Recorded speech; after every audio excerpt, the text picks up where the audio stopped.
This is Dan Dix here, reporting for Press for Truth. We're here in Spokane, Washington for the Red Pill Expo, and I am joined right now by our good friends at World Alternative Media, John Sneisen. Now, John, I wanted to talk to you a little bit about this coming 5G network, because you are coming from a telecommunications background.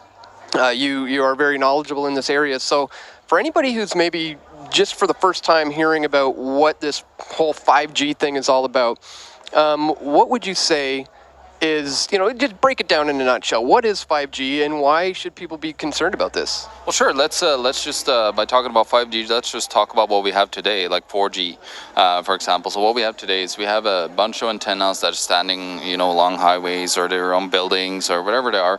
And that is kind of today's system. They have like a central node where you have ports in it for every single person. So they have they're like a base station, it's called, and it just when you pick up your phone and talk or use your text or anything on it, it communicates with a port in that base station, and then it sends that information to wherever you are, routing your information. So that's how it works today, the 4G. But the 5G system, what they plan to do is they plan to just use those antennas as a backbone, so just talking to each other without talking to the actual phones. But what they are going to do is they're going to place antennas everywhere. And the reason why they have to do that is because they're going up in frequency. So with a frequency, you need, when you go up in frequency, it's going to go less and less distance depending on the wattage. So you're going to have more wattage, which is the radiation, the energy that takes to send that signal out.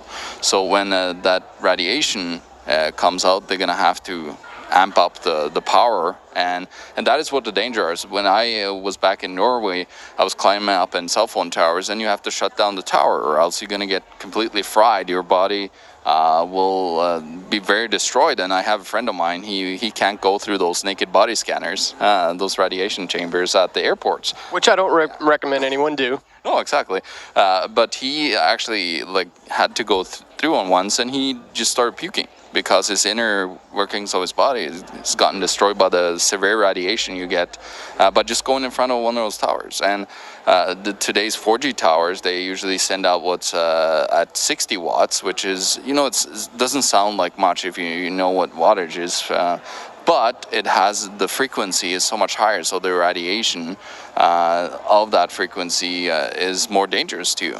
So let me get this straight. It sounds like what you're saying is with the implementation of these new antennas, the current antenna system, are they going to be designing like a mesh, like a giant invisible spider web of radiation that's going to be raining down on people? How's this going to work?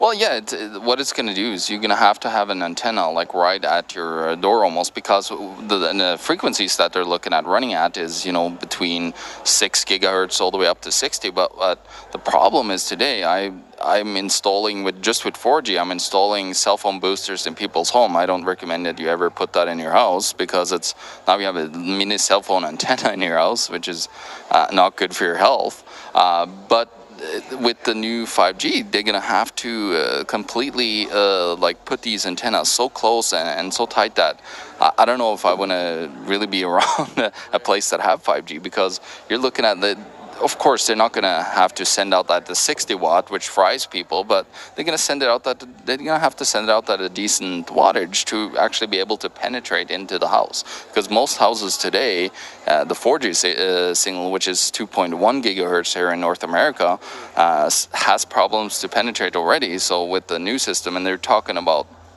different aspects and ways to try to make it better and easier for them to penetrate, but I see that as a danger, because now you're gonna have all these antennas everywhere, and they're gonna constantly, give you radiation.